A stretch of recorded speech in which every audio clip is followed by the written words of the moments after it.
see the pair that got hauled into time?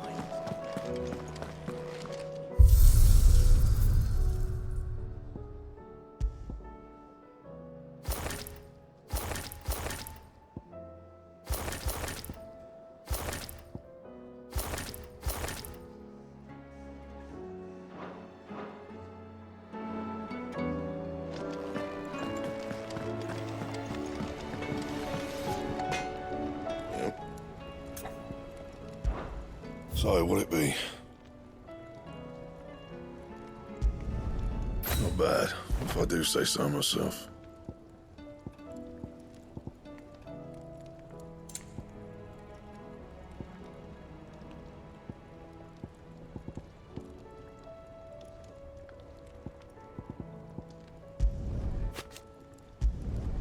No scratches, all right?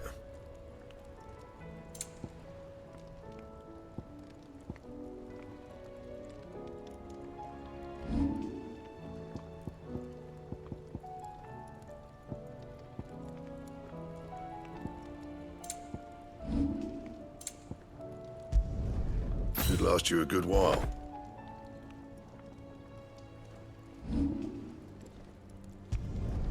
You can thank me later.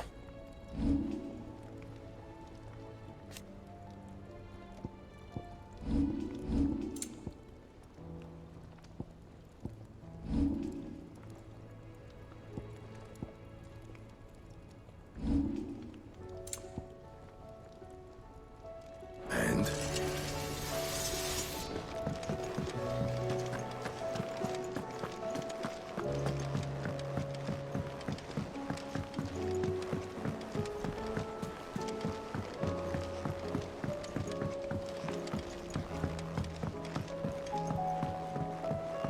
There's talk of these skies, Are Clive. you making them skies then? The omen is what? All right, Clive. Keeping busy, are you? Me too. Seems like every report our allies sends us brings 100 new headaches for me to deal with. I've been doing my best to keep on top of it all, sending anything urgent straight to the curse breakers, just like Otto told me. The rest I add to the list, whether it's strangers begging our aid or friends acting funny. There is no end of problems that need solving. And anyone with the time and inclination to solve them will earn a nice bit of goodwill for the cause. And maybe more besides. So, how busy did you say you were? Quick look.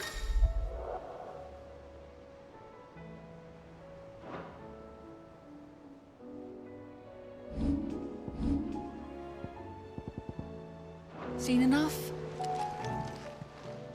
Welcome to the Patron's Whisper. Is everything we've received and everything promised? Here you are.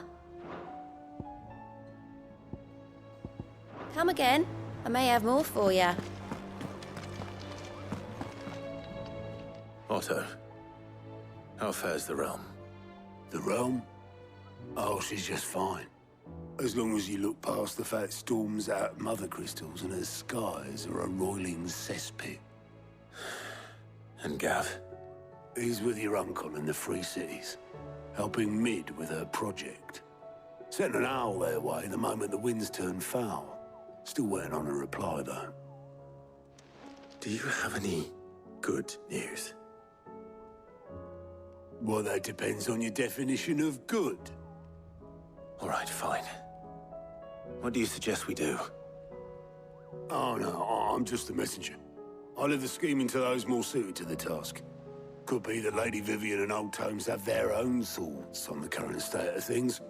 Could be that they don't. It certainly can't hurt to ask. I suppose not.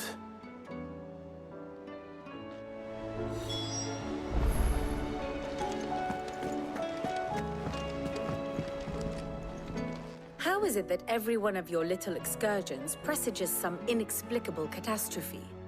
Not that you are to blame for the Dominion's fate. No one could have predicted the actions of the Crown Prince. I'm sorry I couldn't save your home. My countrymen are stronger than you think. A few toppled clock towers won't break their spirits. They'll be back on their feet in no time. I hope so. Look at us. Bluer than a pair of bog crabs. Tempting though it may be, sulking will not help us find a solution to this mess. You believe there's one to be found? I don't know. But I am certain we're more likely to find it if we first examine the facts.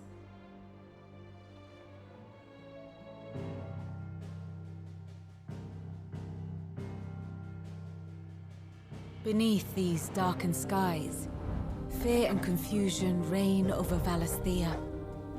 Oh, the lands around the fallen Mother Crystals had already begun to wilt for want of ether. But not like this. Crystals that filled wells and fueled furnaces, now nothing but pretty shards of rock. And those that hang from the people's necks cast nary a glimmer of light to keep the dark at bay. It is only a matter of time before the common folk convince themselves that the end of days is upon us.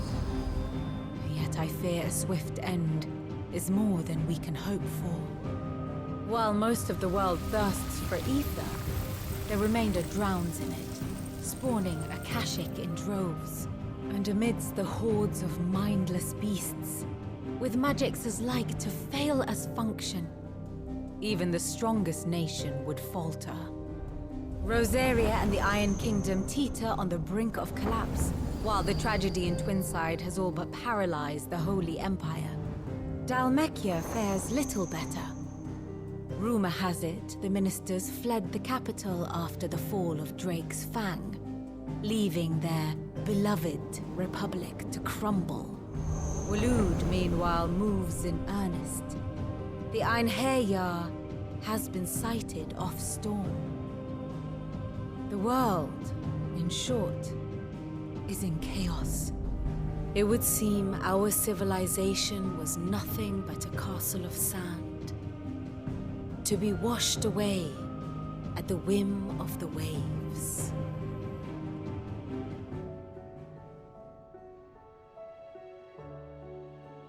A castle of sand. Not my best flourish, but it seemed fitting. The reports I've received are considerably more blunt in their appraisal. Without the protection of their nations, it will fall to the people to defend themselves against those who would take what is theirs. Which is only ever going to end one way. Defending a farmhouse against a band of chocobo thieves is one thing, but pitchforks and palisades will do little to stall an army's advance. Should the King of Waloed deign to invade, there would be none to stop him.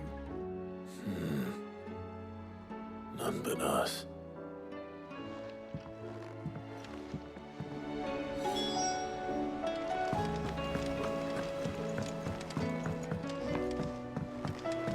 Did you see that?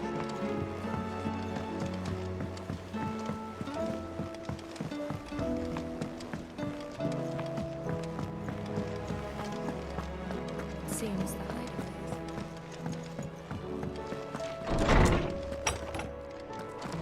Is a storm coming soon? Let me guess. You're here about the skies. Is there anything you don't know, Lawsman? It doesn't take a court astrologer to augur the obvious. As for what has disturbed the heavens, that, I believe, is a question the Fallen might be better placed to answer than I.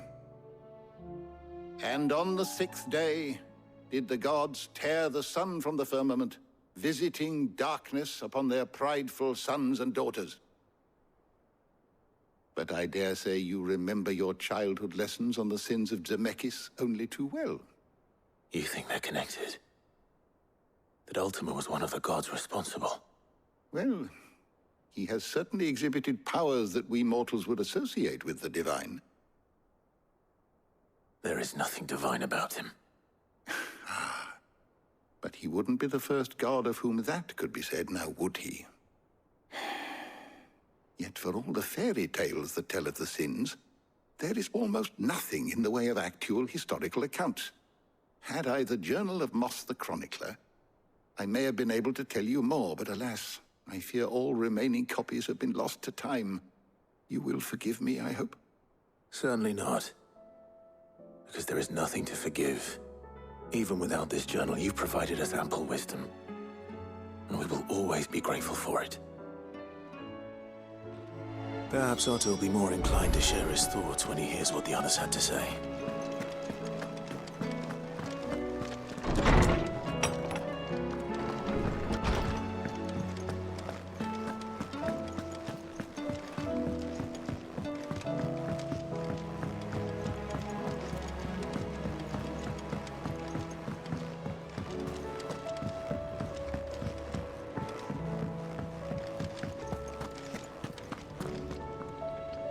Clive, we have a problem. Only one. That would be a first. It would. Actually, there are three. We had as many owls arrive while you were at the shelves. Martha's got a cashier at her gates, and talk of monsters roaming the hills outside of Northreach has put the wind up Isabel and her lot. And don't forget Dalimil. Lubor says the village was raided by bandits. When it rains... It fucking pours.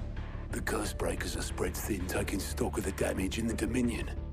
And even if I could get word to all of them, I doubt they'd get here in time to make any real difference. Which means there's only two people who can. Jill and I. Let them know we're on our way.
Sid!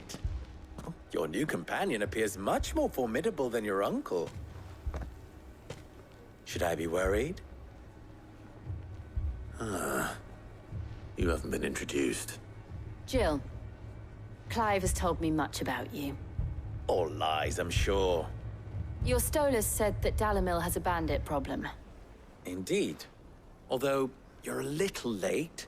They left with our food and guild days ago. Any idea where they went? The desert's a big place. Your guess is as good as mine.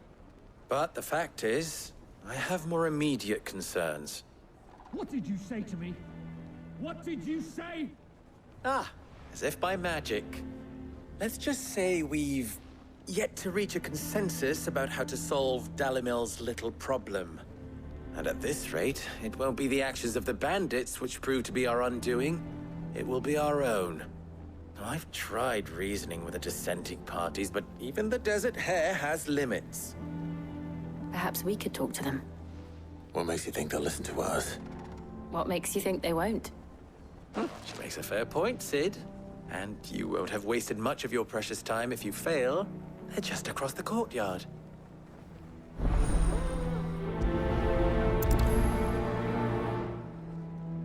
Suppose we just follow the shouting.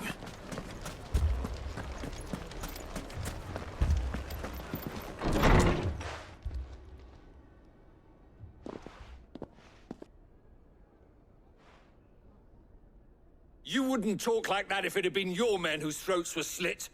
Blood for blood, it's the only way.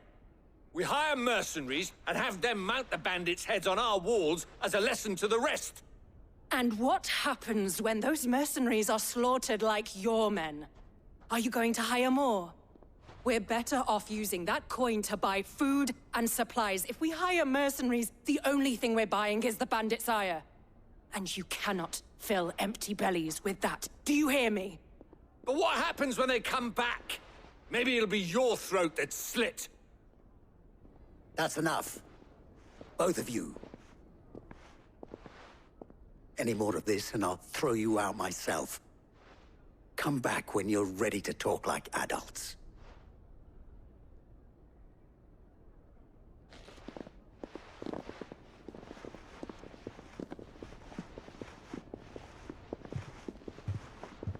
Victor.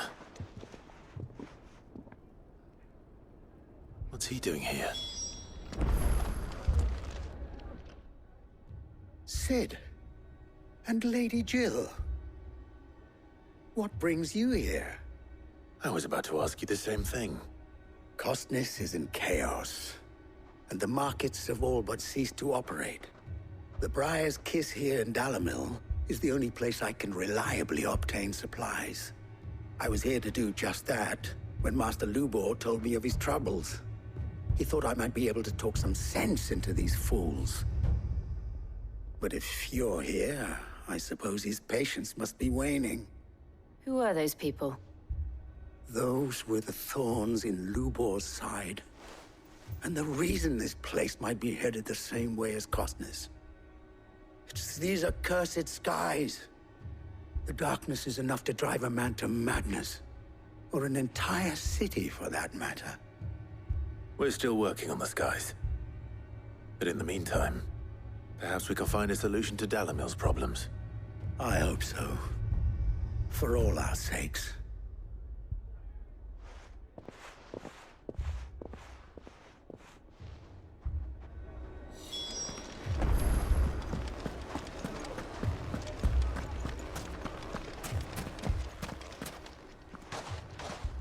So, you see my predicament? What I saw was a room full of people who were angry and afraid.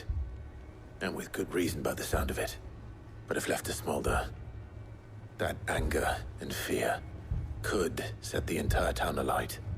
My thoughts exactly. What to do? Both sides wish to protect their homes and livelihoods, if only they could agree on how. But as long as they are divided, we are vulnerable. And if there's one thing bandits like, it's an easy target. What would Sid the Outlaw suggest? Well, if it were my namesake, he'd let them choose for themselves and be on hand to pick up the pieces when it all went wrong. That sounds like a recipe for disaster. A recipe for disaster is precisely what it is. But perhaps that realization would be enough to make them question the ingredients. While it's plain neither Conrad nor Natalie will countenance the other's proposal, it may still be possible to make them doubt their own. before presenting them with a third option. And that would be? To pool our resources and save the city ourselves. Why fight each other? When all that fear and anger can be directed at the bandits. It appears we have a plan of action. Victor, pay Conrad a visit. See if you can't convince him of his folly. I'll speak with Natalie. As you wish. Your faces are not well known in this town. That may prove useful. Don't worry, Victor and I will do most of the talking. You need only play along. Play along? What he means to say is yes.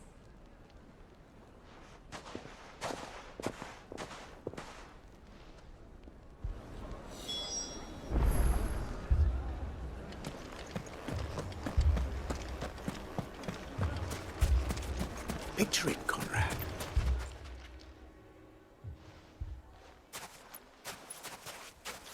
Ah, here she is. The Lady of the Spear herself. Conrad, may I introduce you to Jane, commander of the Red Wings, the oldest mercenary guild in the Free Cities. A pleasure, my lady. The pleasure is all mine. As I told you, I summoned the commander here from Canver to inquire about a contract. Victor says you told him no. That there aren't any men left to hire. Is that true? True as the crystals cracked. Nobles came and claimed every last one worth his salt. And not just from us Red Wings. You know of the 7 high houses. There must be 2 swords assigned each one. Granted, we have a few boys left. If it's boys you're looking for. Well, Conrad, are you saying that Dalamel's finest cannot defend this town better than a gaggle of unblooded striplings? That a band of beardless youths could better avenge the deaths of your brave men than you yourselves? Absolutely not. We'll show those bastards who they're dealing with.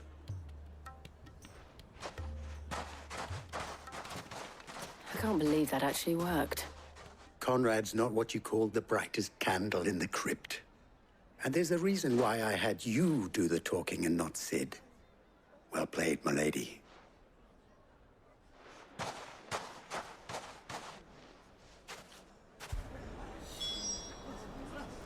Then let us band together and show these brutes that...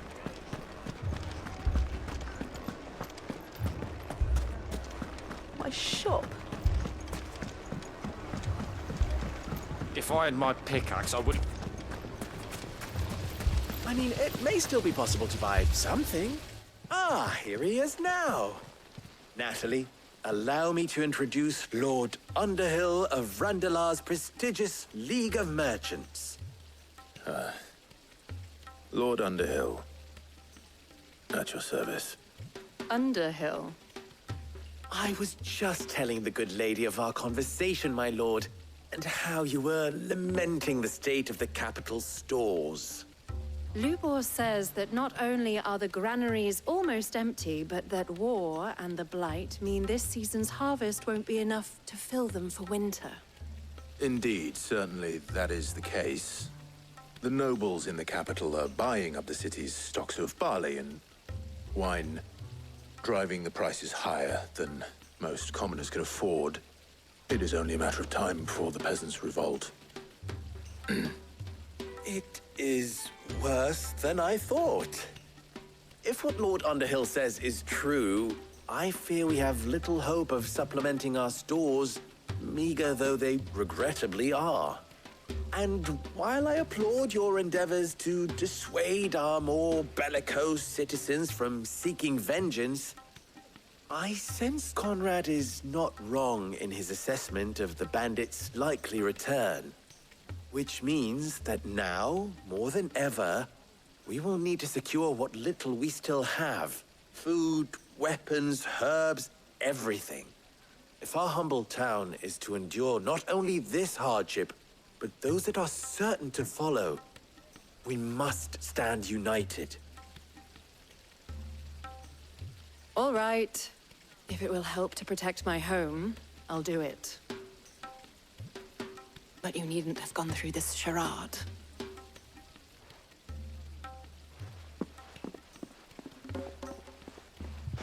Thank you, Clive. Your performance was nothing if not workmanlike. She saw right through it. I didn't say it was good, merely that it produced the desired effect. Now, my scouts should be returning shortly.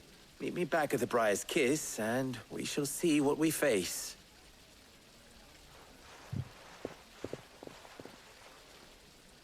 I'm not convinced our roles in this ruse were entirely necessary. I don't know. Conrad seemed quite taken with you. Mummy, I'm scared. Oh, I'm ruined. Good news, Sid. Both Conrad and Natalie have somewhat gracefully accepted their new roles. With time, they may even learn to. Time no longer appears to be the luxury it was before lunch. I take it your scouts found the bandits. Technically, it would be the bandits who found my scouts. It appears they march for Dalimil as we speak. All of them. You're not serious. They don't just want food, they want the whole damn town.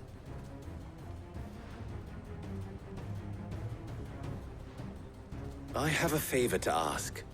I'm told the bandits march in two groups, one from the south and one from the desert, in a move doubtless intended to stretch our already gossamer-thin defenses. Very well. Jill and I will meet those from the desert. But what of the rest? The rest, my friend, the city shall fight. Together. The stakes, I concede, are high. But if this does not unite Dalimil, nothing will. That is a lot of faith to put into those who had their hands around each other's throats but a moment ago. Then it will be for us to see that their hands are kept occupied. And I do mean us. I thought you might say that. We'll hold them off for as long as we can. And we will do the same.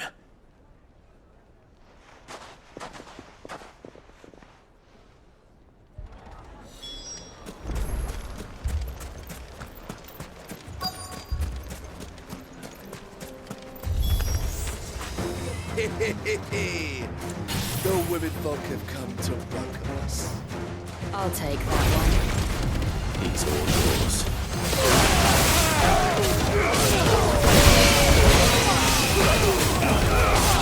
Over here!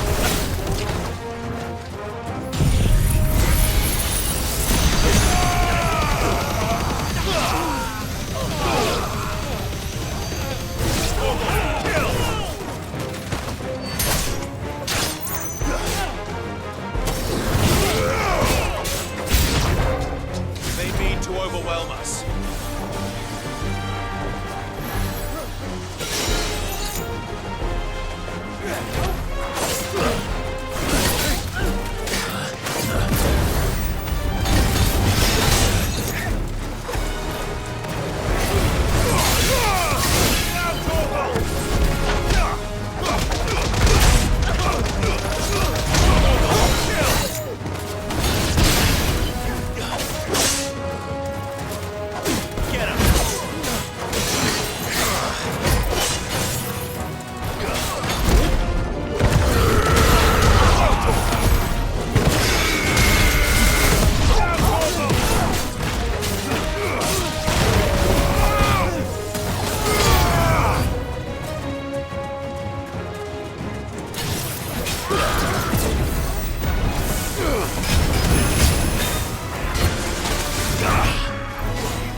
The townspeople.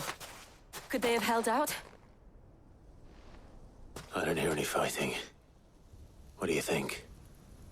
That we should hurry.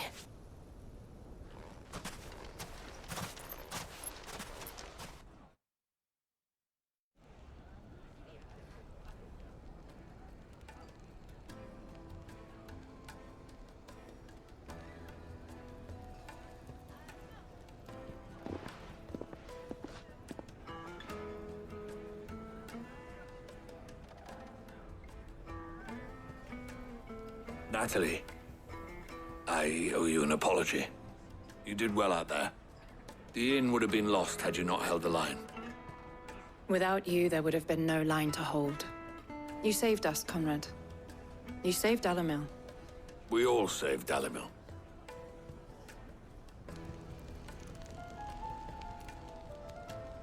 Conrad seems to have had a change of heart. I'd say they both have. I take it from your presence that our visitors from the desert won't be joining us either. Pity. The plan worked, Sid. Granted, it only took an army of bloodthirsty bandits at our gate. Come now, Victor. Why quibble over the details? We are united, and that is all that matters. As for you, Sid, you fight considerably better than you act. I'll take that as a compliment.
This man's gonna die if we don't get him to a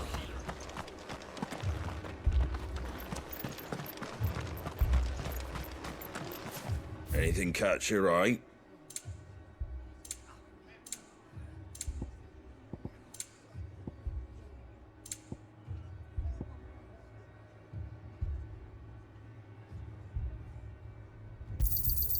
Much obliged. Thanks very much.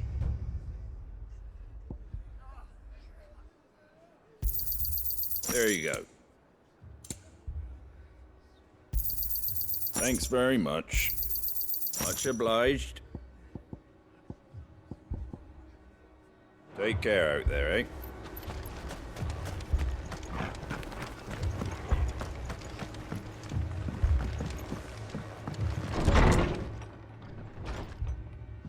Martha, it's good to see you. And you, Clive. Jill? Otto said you'd been attacked by a Kashik. What exactly happened here? Those skies are what happened. Not long after they fell dark, we had our first visit. There were hundreds of them. Tried to storm the hill. Only a handful made it up here, but that was more than enough. The rest are still down there now.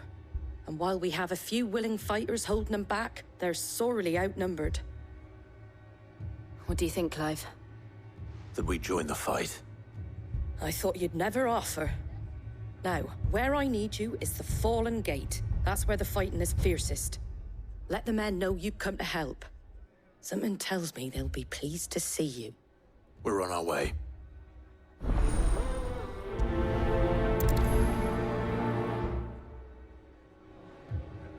Do you think there are as many as Martha says? more.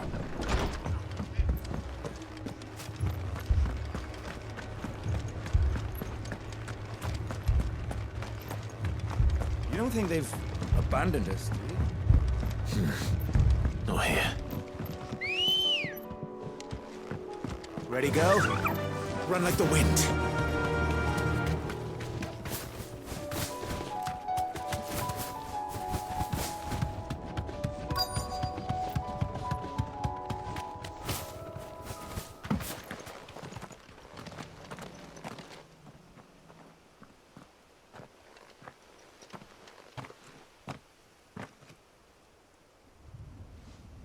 Clive, wounded.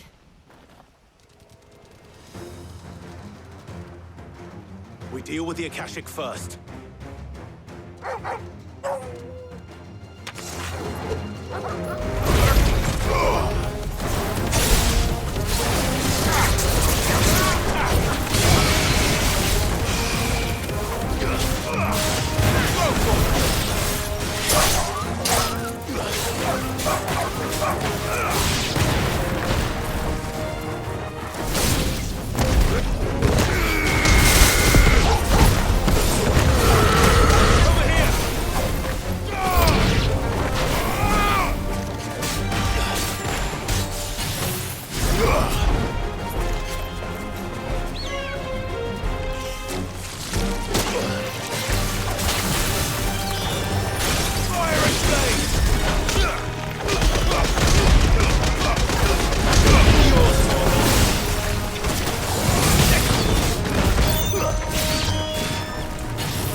These men don't have the look of hired swords.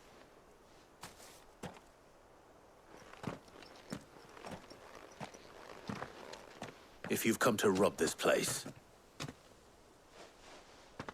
You are mistaken, my Lord Rosfield. We're here by Madame Martha's leave. how do you know my name? Forgive me, my lord. There wasn't time for introductions. We're with the Guardians of the Flame. Wade's men? But how did you come to be here? Where is your commander? Sir Wade left earlier with a scouting party to find out where the Akashic were coming from. Did he? Take your wounded back to the inn. Martha will see you're looked after. We'll join you anon.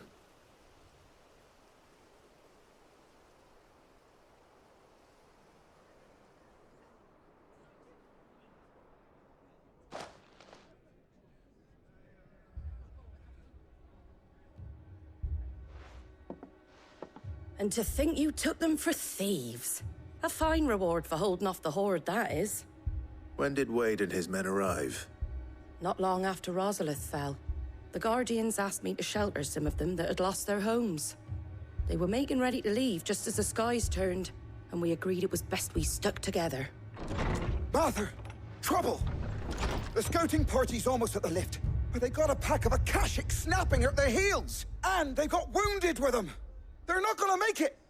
Damn it all. We'll worry about them, Martha. You look after everyone here. If any can still fight, send them to the lift. I will. You two be safe now.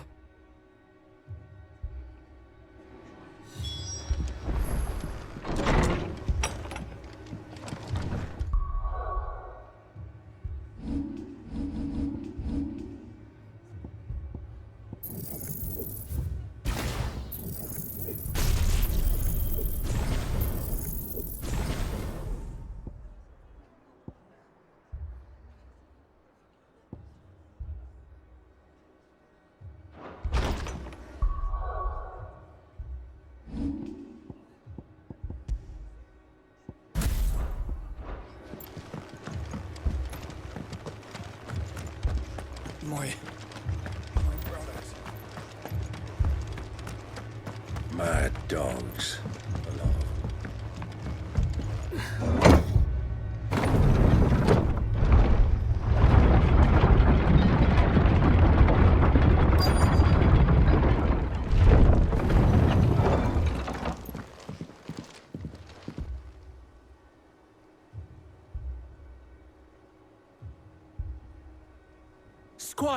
I need you to get those who can still walk up the lift to Martha's.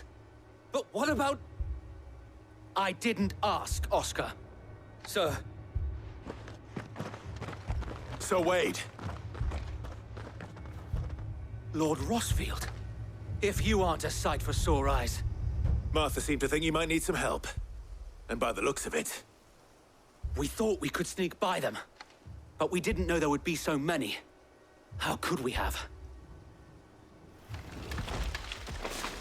Behind you!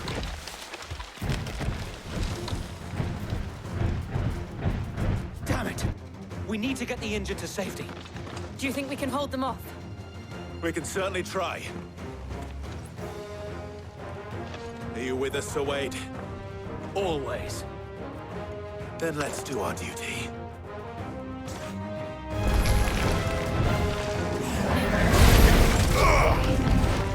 All right!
Is anyone hurt?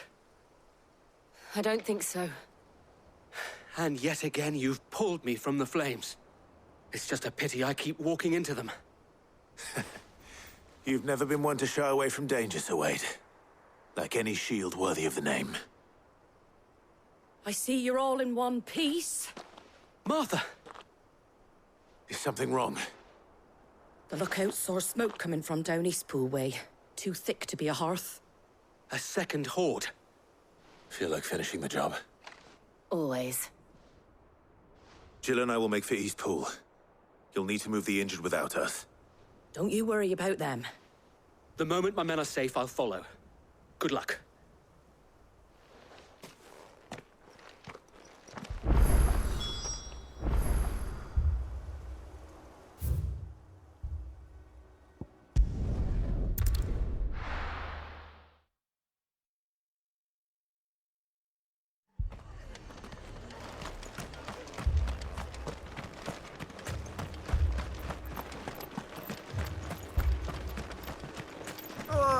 Just patch me up as quick as...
They're headed for the rest.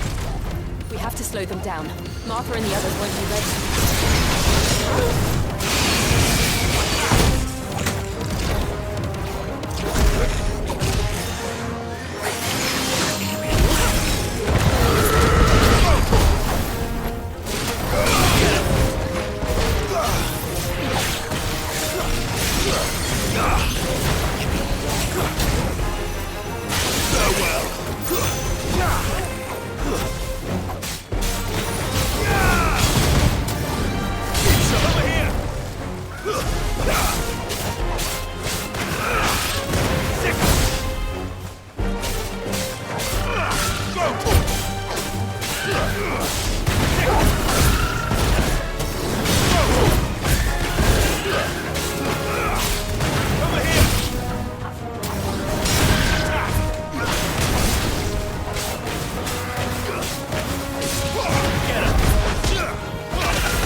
Something's coming.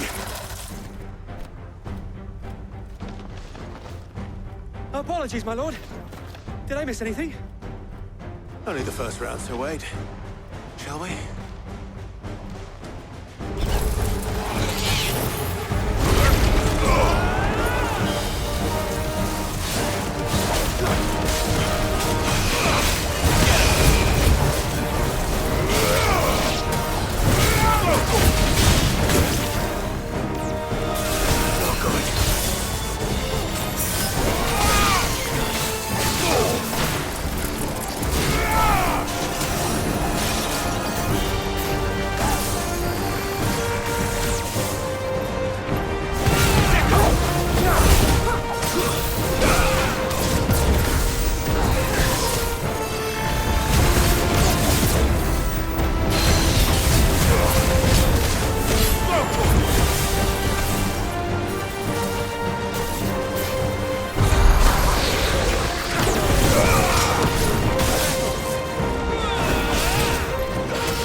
Do you see any more? No. I think that was the last of them. But it won't be long before the next lot arrive. Then we make for Martha's while we can.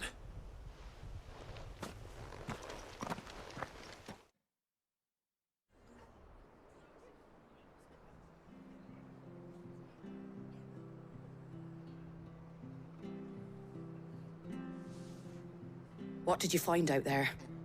The same as Sir Wade. Scores of Akashic.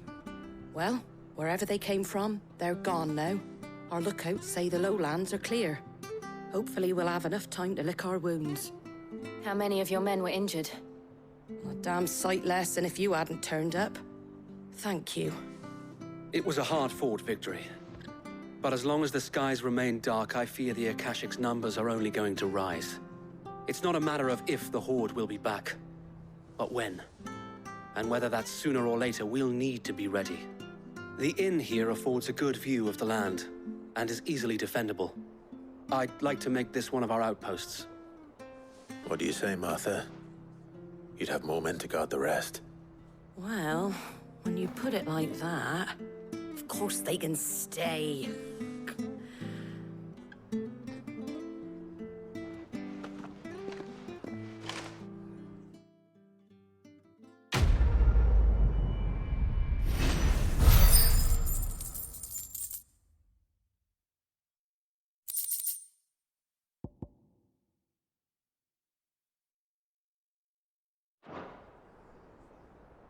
My lord, there's someone I'd like you to meet.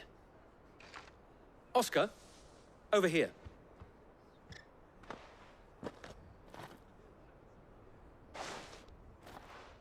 It is an honor to make your acquaintance, Lord Rosfield. I am Oscar. Oscar of House Murdoch. Murdoch? I wasn't aware the Lord Commander had children. Oh, he didn't. But his brother, my father, did. I am Sir Rodney's nephew. Well, go on, then. It's not for me to ask him. Yes, Sir Wade.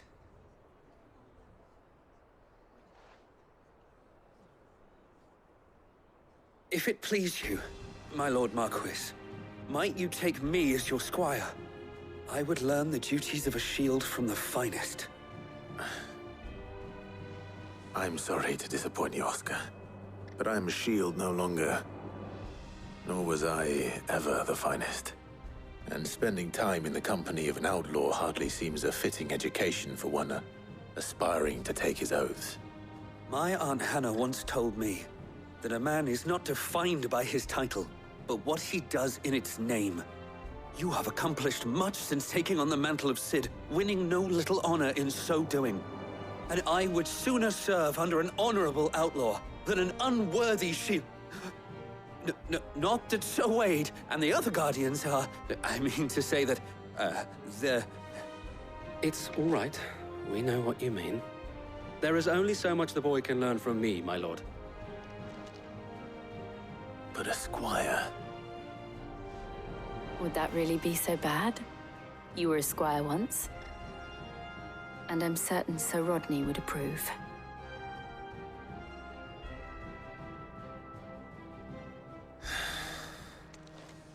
Know that I'll show you as much leniency as your uncle showed me. I would not have it any other way.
First we find Isabel.